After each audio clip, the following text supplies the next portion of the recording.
By 1938, Adolf Hitler had been in power for 5 years. He had imposed his Third Reich, a police state, and his own personality cult. He was called Führer. Nazi fascist doctrine was racist and anti-Semitic. On the 7th of November, German diplomat Ernst from Rath was assassinated by 17-year-old Herschel Grynszpan, a German-born Polish Jew resident in Paris, whose family was forced out of Hitler's Germany. The assassination was seized as a pretext during the night from 9th to 10th November for coordinated attacks against Jews throughout Nazi Germany. They lost any rights. The attackers were paramilitary forces and non-Jewish civilians. The police stood by. This was called Kristallnacht, Night of Broken Glass. Jews were murdered in the rioting. Tens of thousands would be transported to concentration camps.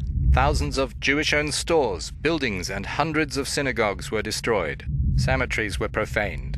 The worst was in Berlin and the Austrian capital, Vienna. Racial persecution grew.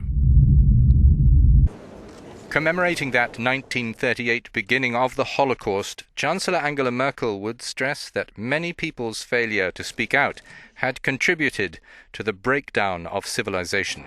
She said racism and anti-Semitism must never be given another chance in Germany and Europe.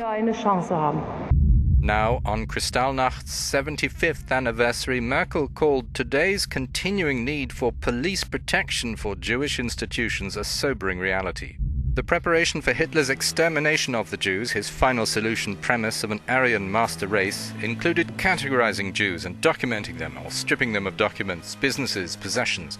It had begun with laws against interracial marriage, banning Jews from employment, from state hospitals, schools, libraries and parks, and it concluded in many death camps and gas chambers.